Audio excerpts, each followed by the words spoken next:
Assalamualaikum warahmatullahi wabarakatuh. Perkenalkan, nama saya Rizal Mahendra. Aku Trisa.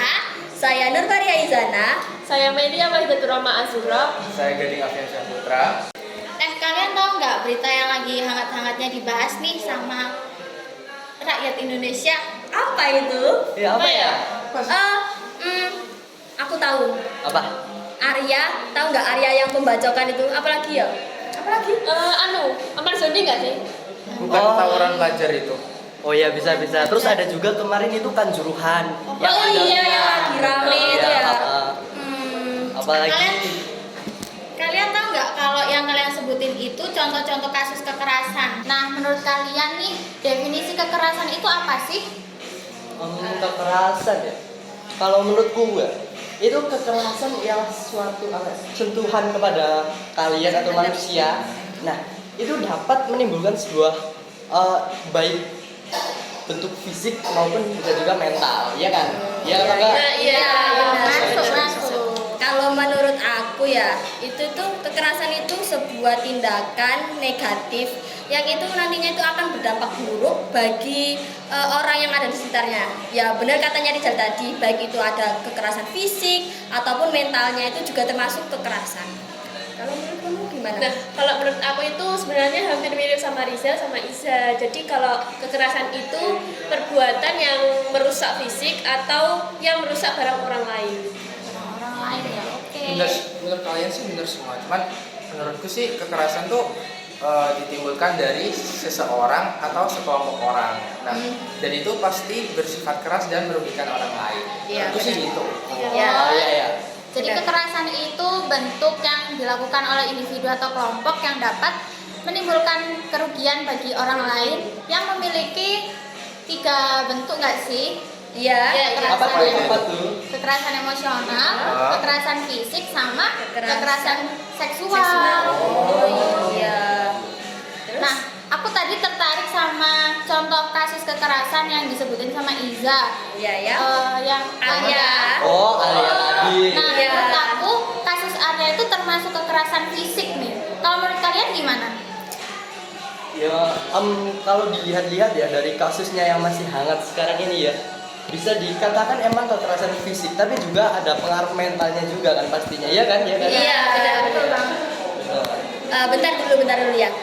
Kalau ini kan teman-teman belum pada tahu ya beritanya tentang Arya itu seperti apa. Mungkin kita bisa lihat videonya terlebih dahulu seperti apa. Baik, saudara, 2 pelaku pembacokan Arya Saputra yang telah ditangkap yakni MA dan SA. Mereka mengaku nekat melakukan aksi pembacokan karena terprovokasi sebuah unggahan di media sosial. Tanpa pikir panjang, ketiga remaja itu pun melakukan serangan acak setelah mencari sang provokator namun tak ketemu. Arya Saputra, seorang siswa SMK Bina Warga 1 Kota Bogor, meninggal dunia setelah menjadi korban pembacokan pada Jumat 10 Maret 2023. Arya Saputra meninggal dunia saat sedang dalam perjalanan pulang ke rumahnya yang berada di Kampung Cijujung Tengah, Desa Cijujung, Kecamatan Sukaraja, Kabupaten Bogor. Arya Saputra terkena sabetan senjata tajam oleh orang tak dikenal yang disinyalir masih berstatus pelajar saat menyeberang di Jalan Simpang Pomat, Kecamatan Bogor Utara, Kota Bogor. Akibat kejadian itu, korban mengalami luka terbuka pada bagian pipi hingga leher bagian kirinya dan meregang nyawa. Belum sempat mendapatkan pertolongan memadai, nyawa Arya Saputra tak bisa diselamatkan. Pasca melakukan serangan tersebut, para pelaku kemudian langsung kembali ke sekolah. Tak disangka di sekolah, MA dan SA sempat ditanyai oleh guru mereka terkait kasus tersebut. Saat itu mereka sempat ditanyai oleh guru perihal aksi itu. Namun para pelaku tak mengaku dan justru kabur. Hal tersebut disampaikan oleh Kapolresta Bogor Kota, Kombes Pol Bismo Teguh Prakoso. Nah, itu dia kronologi dari peristiwa pembunuhan yang dilakukan oleh anak di bawah umur nih. Menurut kalian faktor-faktor penyebab kenapa sih kok ada perilaku yang seperti itu, perilaku kekerasan yang sampai mengakibatkan pembunuhan? Faktor penyebabnya itu apa menurut kalian? Apa ya? Nah, kalau menurut aku itu dari faktor lingkungan juga mempengaruhi sih. Soalnya kan kita itu berada di area lingkungan itu tersendiri. Jadi kita bisa kayak melihat orang lain itu sebagai contoh kita. Jadi kalau misalnya lingkungan kita itu kurang mendukung, kita jadi sikapnya ikut dia. Tapi kalau mendukung baik-baik aja itu kita juga akan jadi orang yang baik gitu. Ya, saya juga setuju mengenai pendapat dari Meme. Kan berdasarkan berita yang saya baca juga itu kan dari salah dua pelaku itu kan dia itu dari keluarga yang broken home. Nah, itu bisa juga menjadi faktor dari peristiwa tersebut karena dia mungkin kayak kurangnya kayak kontrol dari orang tuanya, terus kontrol dirinya juga kan juga butuh bimbingan gitu kan Dorongan untuk positif. iya dorongan positif untuk melakukan hal-hal yang positif ya agar tidak jadi peristiwa seperti itu. Nah, mungkin dari teman-teman ada yang lain. Menurutmu gimana, Sal? Menurutku sih faktornya mirip-mirip ya sama tadi Mimi. Nah, tapi penekanannya lebih ke pada faktor pergaulan atau teman itu sendiri. Mengapa demikian? Nah, karena dari berita yang telah kita lihat lah, Iya. beritanya yang kan masih hangat banget tuh.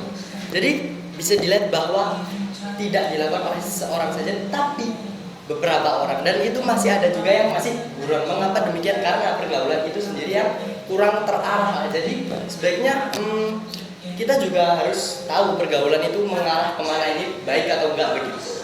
Oke, nah kalau yang aku bisa simpulin sih tadi benar banget dari teman-teman nih ya, dari faktor Lingkungan, terus keluarga, orang tua, iya, keluarga dan juga pergaulan. Nah, itu merupakan faktor yang sangat berpengaruh kepada tindakan yang mereka lakukan. Nah, kan maka dari itu tuh kita juga harus bisa pintar-pintar milih pergaulan. Iya. Terus habis itu juga dari orang tua kita tuh walaupun Dari yang keluarga yang broken home. broken home tuh kita harus bisa menyaring mana yang baik dan mana Iya. yang buruk. Dan kalau menurut aku ya kan itu peristiwa itu terjadi karena kan itu sebelumnya kejadiannya kan ada live IG gitu kan, terus dia itu kayak ada yang menentang, terus si pelaku itu kayak melakukan kayak tergeletak untuk melakukan kekerasan tersebut. Nah, menurut saya tuh mungkin dari individu tersebut itu kayak berpikirlah sebelumnya apa kayak tindakan itu bagus enggak, kayak itu berdampak baik atau buruk gitu loh, maksudnya apa enggak sih? Ya, paham. Kalau sekiranya itu dampaknya buruk, maka alangkah baiknya kita menghindari perilaku yang seperti itu gitu. Nah, dan juga dari situ kan bisa dilihat dari kita juga perlu tahu tentang penggunaan sosial media sendiri. Oh, Kita juga iya. harus bisa mengontrol gimana sih cara menggunakan sosial media yang baik Dengan dan bijak begitu. Kalau menurut Risa sendiri gimana nih? Tadi kan udah disebutin ya dari faktor keluarga, faktor lingkungan, faktor pergaulan, sama dari faktor diri sendiri ya. Iya. Nah, menurut aku nih faktor pendidikan itu juga berpengaruh loh sama tingkah laku kita saat dewasa atau saat remaja atau bahkan mulai dari anak-anak ya. Iya. Nah, menurut kalian kalau dari faktor pendidikan itu apa sih yang mempengaruhi? Ya, yang terutama ya faktor pendidikan ya pengajarnya dulu lah. Karena pengajar ini juga mengarahkan apa ya, yang peserta didik itu sendiri untuk memahami lah apakah perilaku ini Perilakunya itu sesuai apa gimana? ya perilakunya ini sesuai atau enggak, kan juga diarahkan oleh si pengajar. Ya, jadi pengajar itu tidak hanya untuk memindahkan ilmu yang dimiliki kepada peserta didik, tapi melainkan juga dia itu berperan untuk membentuk individu tersebut untuk menjadi individu yang lebih baik dan berguna bagi bangsa. Nah, benar. Nah, kalau menurut aku itu pengajar itu juga sebagai memotivasi bagi para pelajarnya. Jadi kita itu harus memberikan motivasi yang baik untuk para pelajar kita supaya kita itu berbuat yang baik-baik untuk kedepannya. Nah, benar banget. Nah, saya setuju banget dengan kata Mimi. Di sini ada satu kata yang perlu digarisbawahi, yaitu motivasi. Sebelum menjadi pengajar, sebelum memberikan contoh yang baik, kita harus bisa menjadi pribadi yang baik dulu, dan itu bisa dicontoh dari murid-murid kita. Kita bisa jadi motivasi dari murid-murid kita itu sendiri. Iya, benar banget. Oh Ya, bagus-bagus banget nih pendapatnya. Berarti kalau aku simpulkan tadi itu semuanya tuh berkaitan sama nilai dan moral. Ya, nilai dan moral itu Nilai dan penting moral. banget. Nah, Bentar, terutama kan di sekolah itu kan kita diajarin ya pelajaran pas SD itu kan ada pelajaran PKN ya kan, pendidikan keluarga negaraan. Nah di situ kan memuat nilai-nilai baik itu nilai Pancasila, nilai-nilai yang terkandung dalam undang-undang. Nah itu kan, iya itu kan juga bisa menjadikannya itu sebagai pedoman untuk bertingkah laku kita gitu. Terus tadi aku tertarik nih sama nilai-nilai Pancasila. Nah, menurut kalian, analisis kalian tentang kasus yang kita bahas sama Pancasila itu, sama nilai-nilai Pancasila itu gimana? Wah, ini sih basicnya udah agak high. iya agak Enggak. Gimana sih menurut kamu Nizal? Gimana ya kalau menurut Pancasila sendiri ya? Menurut sila-silanya dulu. satu. Sila pertama dulu. Ini gimana ya? Kasus pembunuhan ini dilihat dari sila pertama yang berbunyi ketuhanan yang Maha Esa aja udah nggak sejalan begitu kan? Iya. Kita nggak boleh apa ya istilahnya juga dilarang begitu untuk membunuh tapi iya benar. Dalam cabang agama kita diajarkan mana bentuk moral dan spiritual. Iya. Kita harus istilahnya nggak boleh lah sebenarnya membunuh tapi pada kasus ini kok bisa-bisanya masih istilahnya masih masa kanak-kanak lah, masih remaja begitu, belum terlalu dewasa sudah melakukan tindak kriminal seperti itu udah wah dengan sila pertama ini udah gimana udah Tidak menerapkan nilai dari Pancasila yang pertama terutama. Kemudian ada juga yang kedua kan punya tentang kemanusiaan yang adil dan beradab. Nah itu kan kita kan sebagai manusia kan harus memanusiakan manusia ya. Jadi iya humanisme kayak gitulah. Jadi kayak tindakan tersebut itu kayak sangat tidak memanusiakan manusia. iya sangat bertolak belakang dengan nilai Pancasila yang kedua. Jadi kita sebagai manusia itu layaknya kayak kita harus saling menghormati, saling menghargai. Kan kita juga setiap menjaga hak dan kewajiban juga kan setiap manusia memiliki hak-hak masing-masing gitu. Iya dengan mengambil nyawa itu tersebut kan bisa dikatakan Hak asasi melanggar manusia. hak. Iya, melanggar hak asasi manusia terutama itu kan anak di bawah umur gitu kan. Melanggar HAM. Iya. Dan selain di situ juga kan di setiap undang-undang ada peraturan, ada penjelasan tentang suatu perlindungan anak, tentang Perlindungan anak. kekerasan itu tadi. Nah, tadi kan ada yang dari kaitannya sama nilai Pancasila yang ke-1 sama kedua ya. Nah, mungkin dari sila yang ketiga nih, menurut teman-teman gimana?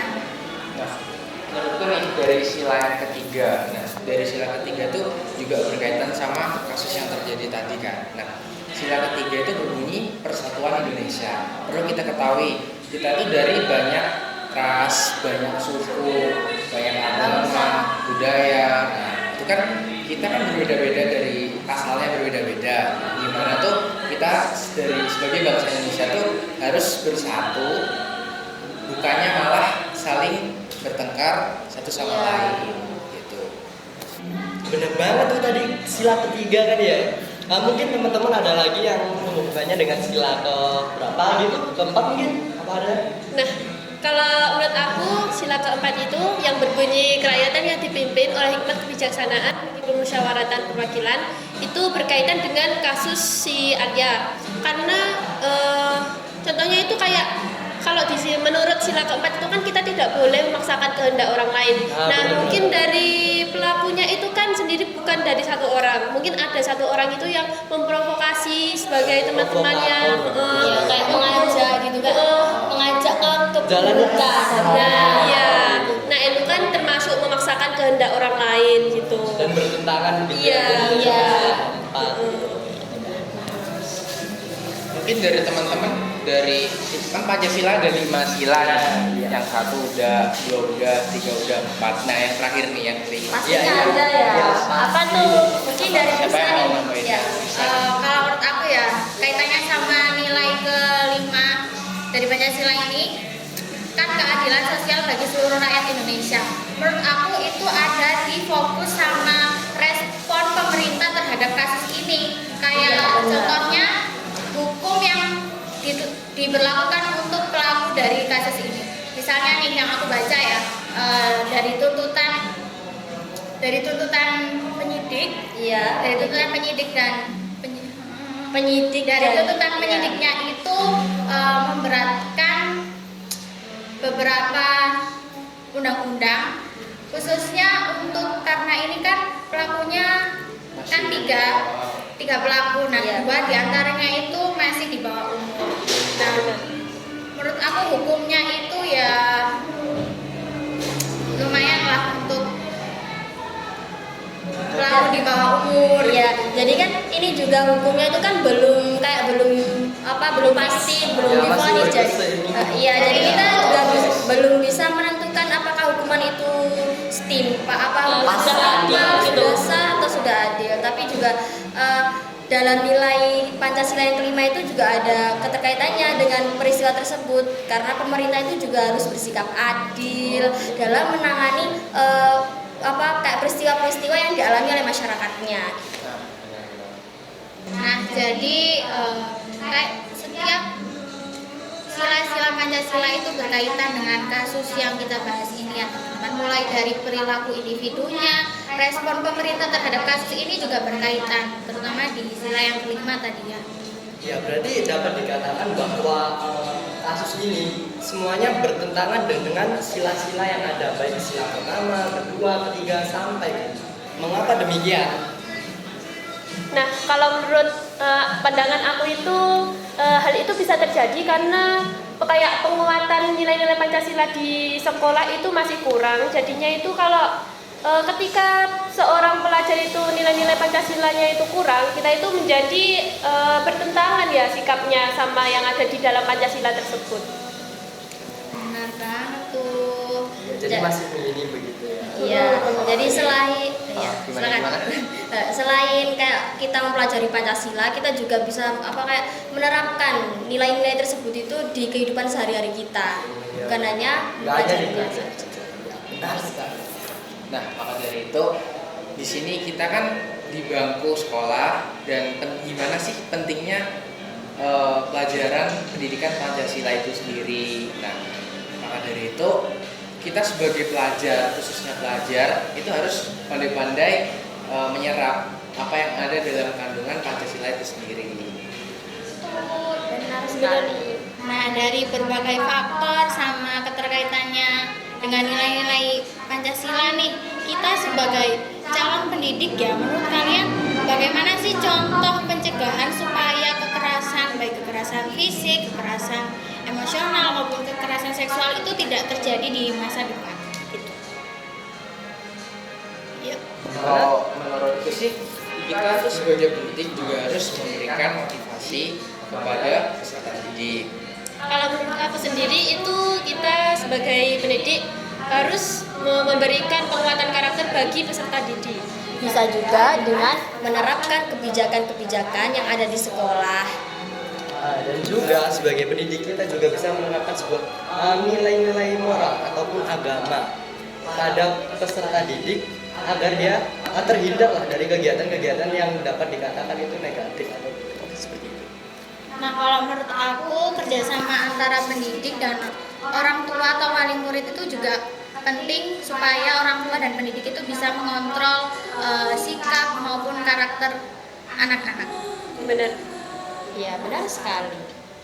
Nah, berarti nilai-nilai Pancasila ini sudah harus diterapkan sejak kita kecil ya. Jadi pendidik, kita sebagai calon pendidik itu harus dapat memberikan pemahaman dan penerapan yang baik kepada siswa tentang nilai-nilai Pancasila. Gitu. Sehingga tidak ada gampangannya penyimpangan lah seperti pada kasus yang telah kami sampaikan tadi. Iya. Benar.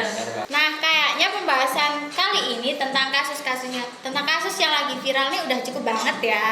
Iya. Kesepian tanpa kekasih, Cukup sekian dan terima kasih. Jangan lupa like, comment, dan subscribe. And share.